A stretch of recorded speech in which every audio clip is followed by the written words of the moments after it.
In this episode, we speak with Lorien Gabel, co-founder and CEO of Figment, the leading provider of blockchain infrastructure. The company has raised over $150 million and is backed by Thoma Bravo, B Capital, Two Sigma, and other notable investors. Figment provides comprehensive staking solutions for over 250 institutional clients. The world's largest asset managers, custodians, exchanges, foundations, and token holders leverage Figment's infrastructure and APIs to earn staking rewards. Staking is a process in which token holders can earn rewards by helping to secure a blockchain network. Before co-founding Figment, Lorien was both a serial entrepreneur and corporate executive. Along with his brother, Lorien founded 3 companies: Ping.com, which was acquired by 1-800-Flowers, Bird-on-a-Wire Networks, which was acquired by AT&T Canada, and Interlog, one of Canada's first commercial ISPs, which was acquired by a large multinational telecommunications provider. Lorien has also spearheaded the exponential U.S. growth of UK-based tech company Message Labs as Global VP Business Development, ran a division of Fortune 500 company Micron, and has served on the advisory board of a number of startups. I'm your host, RJ Lumba. We hope you enjoy the show. If you like the episode, click to subscribe. RJ Lumba is the managing partner of Growth Cap and the executive chairman of Market Insight Media. He is the host of Growth Investor, a podcast featuring today's best investors, executives, and founders. In the minutes ahead, we'll uncover insights and strategies for accelerating growth and succeeding in business. Lorien, thank you so much for taking the time to chat with us today. Good to see you. I'm really looking forward to it. So we talk a lot about it, investors and kind of growth companies on this podcast. You've been part of several companies and they've turned out to be successful situations. I'm going to start off with a hard question. What do you think is the key to building businesses? I think about that a lot. I regularly ask myself in every business, kind of every quarter, would I start this business again? There's sort of a lot of self-reflection in there. Because I'm kind of old and this is our 4th company going back 3 decades. When you first start a company, I think you really have to be open-minded and create a lot of optionality because you really don't have product market fit and you kind of have an operating theory, which is inevitably wrong. When you first start your company, you're wrong in a number of ways. And so I think one of the key things is to maintain optionality and kind of say yes early on and then know when to make that transition and focus. So when you have product market fit, things become more competitive, you know who your customers are, and then even though you're bigger, you have to actually do less and focus more. And usually that's for competitive reasons, et cetera. And I think that that's like a key transition point in most companies is being really open-minded about what you're doing and who your customers are, and then switching at the right time. And I think getting that sort of inflection point is pretty critical. And then just as an executive or a leader, especially, we're in blockchain and crypto and digital assets, which is a volatile industry to say the least, and changing quickly and complicated. And there's a lot of ups and downs. So really, I kind of jokingly refer to my role as chief stoic. So maintaining sort of consistency, calmness, not getting too excited when things are going amazing and not getting too upset when things are in dark periods or there's periods of transition, and really just sort of offers kind of a stability for the company and for your customers. And, again, things have been fantastic and, you're printing money and everything's amazing and be like, yeah, okay. And, people say, you never really get that excited. I'm like, yeah, I'll get excited. And then when things are looking really bad and you have dark days and, fraud in the industry and stuff like that. And also I get it, this will pass too, and we'll get through it. And, here we are. And just being consistent messaging internally and externally around that. So that's not really like a how to succeed in business type book or philosophy, but I think those 2 things, at least from a startup perspective, are pretty important. Yeah, no, I think that's super insightful. And to the point of keeping optionality and knowing when to start focusing and doing less of other things, do you tend to then, kind of have your calendar cleared so you're kind of optimizing your ability to think through issues as they come up? I mean, yeah, with respect to sort of optionality, I was thinking kind of about like product and marketing, et cetera. For, personally maintaining calendar and time to think is a constant battle.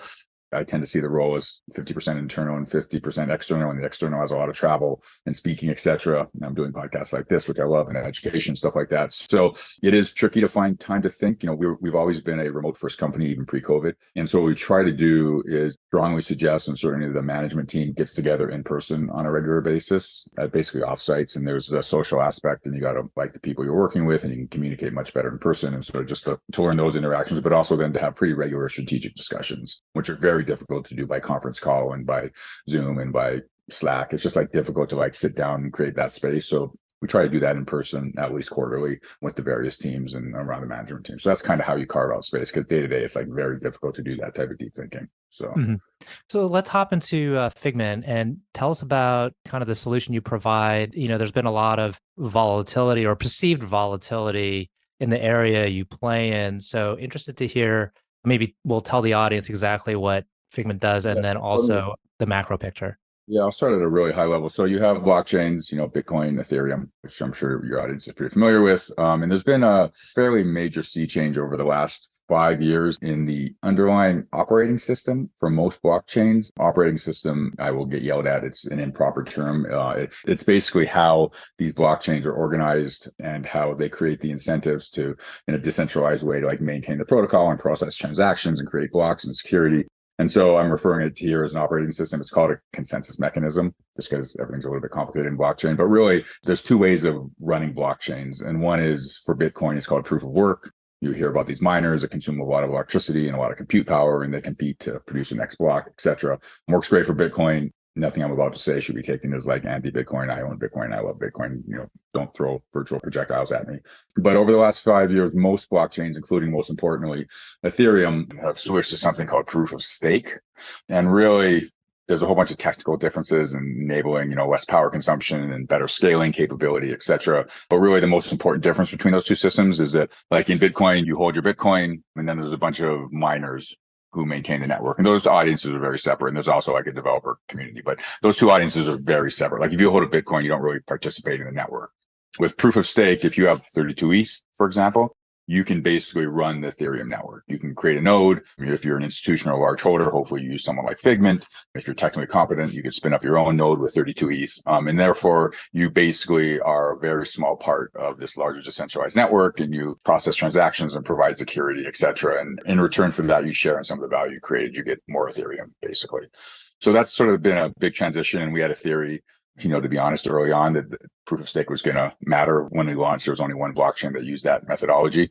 So, we got kind of lucky insofar as proof of stake actually worked, and Ethereum made that transition earlier this year. And so that greatly expands our marketplace. So any large Ethereum holder has an opportunity to participate in running the protocol. The infrastructure is pretty complicated. And so we essentially are that outsourced provider for large institutional and large individual holders of Ethereum and other proof of stake protocols like Solana or Avalanche, et cetera.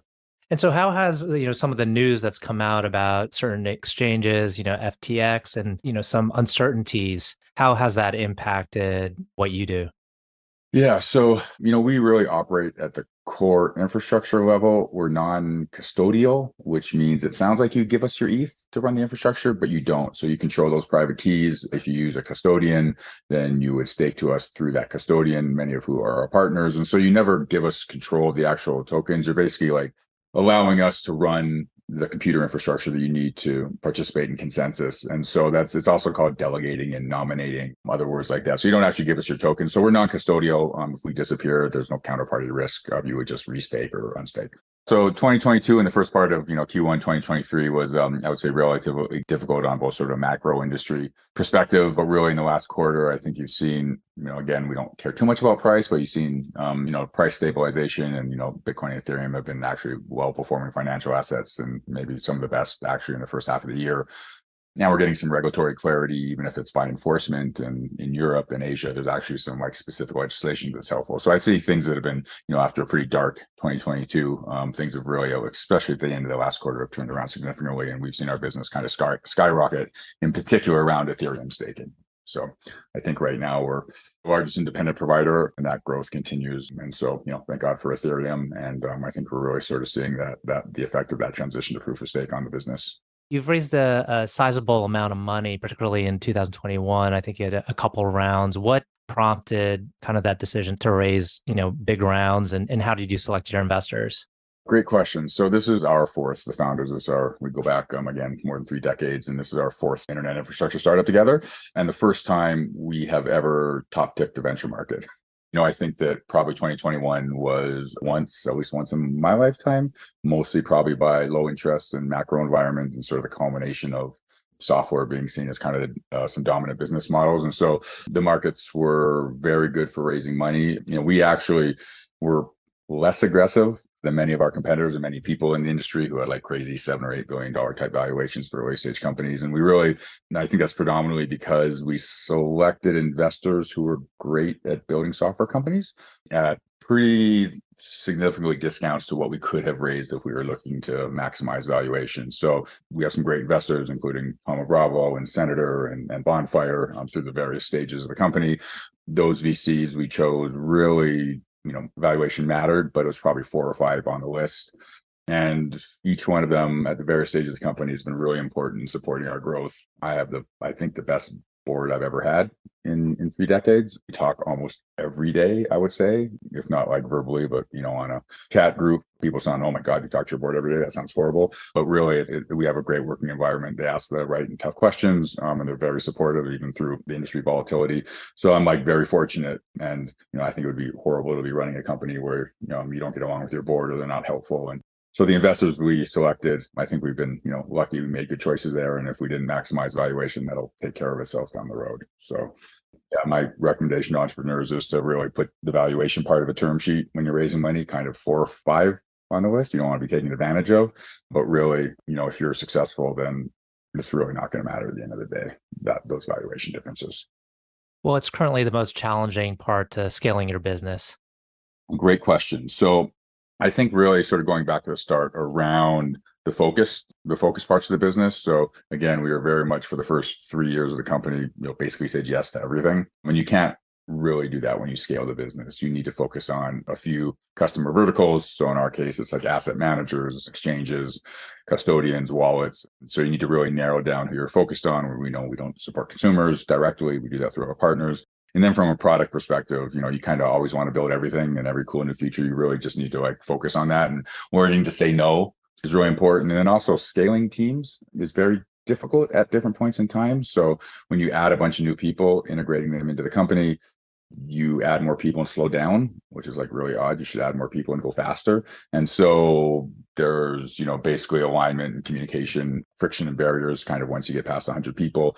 And so learning to coordinate that well, I think is probably the biggest operational difficulties with scaling a company. And you really need to, it's very detail focused. You kind of think, oh, I have more people, I can kind of step away and things, but you really got to read every line. You really got to focus on operational execution, especially in those growth periods, because you can add people and you'll be like, oh, we have more people, we can do way more, go faster. And you actually end up slowing down if you're not careful. Do you have some insights in how to keep the workforce engaged given the remote culture? Yeah, it's tricky. So we originally started because the founders were all in different places, and yet we wanted to work together. So we kind of we just do this remote thing, and we had worked together before. So we kind of had a lot of those sort of initial issues you might have with someone you hadn't worked before and need to be in the same room sort of solved to start off with. I would say that I've come around 270 degrees that in person is significantly underrated, especially for engineering and product development. It is very difficult to do fast, quick engineering product shipping when you have people in multiple time zones around the world. So if you have a engineering manager in Vancouver and a individual engineering contributor in Poland, it's very hard to do async work in specific areas. Marketing, maybe a little bit easier, but really when you're shipping code, it's very difficult. So we're now trying to align people in the same time zones, trying to get people into a couple of different cities in Canada, which is where we're based, and really trying to sort of slowly refocus people into at least the same time zones or 1 or 2 hours to help with that. And really, you got to get in person as much as you can. So I'm less bullish on remote work in specific functional areas than I was probably 3 years ago. So I think you really got to work on it. It's hard to build culture on Slack. You can do it, but you can solve a lot of problems spending 10 minutes on a ski lift with someone than an hour on Slack, frankly. So yeah, I don't underrate the importance of the interpersonal part.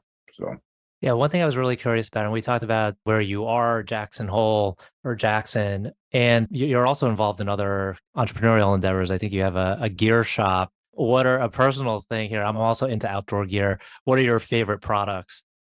That's great. Well, I'm a bit of a winter sliding addict. So snowboards, split boards. I do a little bit of mountain biking. I kind of enjoy it when I'm not falling down. So I love my giant mountain bike. There's a great snowboard brand out of Japan, of all places, called Gentem.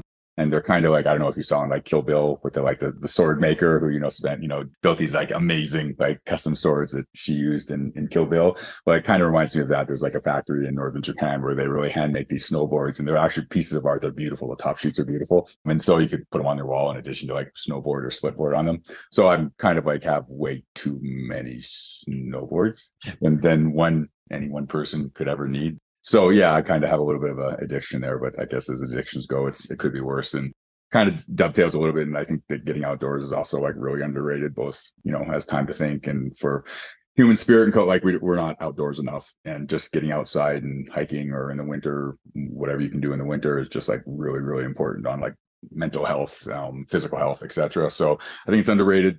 Most people live in cities these days, and sometimes it can be very difficult, but at least personally, I find it like really, really important for like success, both, at home and from business, and just pure pleasure too. So, and with your kind of entrepreneurial mindset, if focus wasn't an issue, and if you had unlimited time, what other business would you love to start? You know what? I would love to start, and permits being available, like introducing people to backcountry hiking and skiing in the winter, which is just kind of an amazing sport, often called touring or skinning, or boot packing, where you basically, instead of a lift, you put your skis or your snowboard on your back and you kind of go under your own power, and then you ski down, and you can be in pretty remote places and away from people. I think it's pretty awesome. There's some safety and danger stuff you need to know about, but I would love to be a backcountry guide or run a guiding company. I know it's like not big, you're not going to get rich doing it, but I think you can really offer like an immense amount of like human pleasure and enjoyment, and introducing people to the outdoors in a way that I think is pretty awesome. So I don't know, that would be my fallback position. I did a Backroads tour, not that it's the same, because Backroads is a little less wild or less adventurous. I did it in May and absolutely loved it. Thought it was phenomenal. And biking too, I don't know. I recently watched the Tour de France, a reality show. I don't know if you've seen that. I really didn't understand like how the Tour de France works. So it kind of got me like those reality, like the F1 reality show, kind of introducing you. Oh, the Netflix one. Yeah. Yeah, exactly. And so I, kind of gotten into a little bit more cycling too in the summer, and it's a pretty cool sport, especially in the hills, and you do climbing and stuff like that. Yeah. So it's good. Last two questions. This veers more towards the personal. It could be also professional, but tell us about a person who has had a profound influence on you. I've never really had idols that have been like in recent history or alive, or someone that maybe that's, so I guess I am like a personal fan of the Stoics and Marcus Aurelius as a leader in particular. Some of the best periods of the Roman Empire with much prosperity and peace. And I think his perspective on leadership is really valuable. There's some good books on Marcus Aurelius. Maybe we can put them in the show notes or something like that. I'll pull up the names. Yeah. So I kind of really have enjoyed sort of history around that time period a lot. And then I have a 7-year-old son, and looking through his eyes at a time to see the world actually as it exists. And there's pretty amazing things. There was a big windstorm last night, and like trees were blown down, and wanted to get out of the truck and like look at the blown down trees and the branches and like climb on the trees. Now you would have just like driven by them, been like, because I got to do this podcast and I got to get to work, but actually spending like 3 minutes, walking around a fallen down tree was pretty awesome. So someone who's been dead for 2,000 years, and then my 7-year-old son are probably the ones where I get the most inspiration from. Excellent. All right. Last question. Can you tell us about a charity cause or other endeavor that you're passionate about? Yeah. So one we just did, I don't know if you ever heard of the Murph, which is a CrossFit workout. And a number of us in the industry, Galaxy and Coinbase, we put together a group and basically did this Murph workout on Memorial Day in support of veterans sort of post-service and sort of helping them make that transition. So usually every year there's a couple of charity events I like to do ones you participate in rather than just giving money. So I think there was like 3 or 4 of us, and I think we raised $50,000, which is pretty cool. And then we all kind of virtually did this Murph workout together one morning on Memorial Day, which was kind of awesome. And so we had sort of the interpersonal stuff among 3 competitors and partners in the industry, and then raised some good money for veterans. So that's the most recent one that, just happened like a month and a half ago. Excellent. Well, we'll include that in the show notes as well, if there's a link to the. Yeah, there is. I'll show you the link. Yeah, it's called, there's a big charity around doing the Murph, and it's Murph 23. And it's a very difficult workout. Everyone should try it. It's pretty cool. Lots of pull-ups and push-ups and air squats and stuff like that. So it was fun. Excellent. Well, Lorien, we're just about out of time. We'd love to thank you again for chatting with us today. I know our audience will find this very insightful. Awesome. Well, really appreciate the time. This was fun.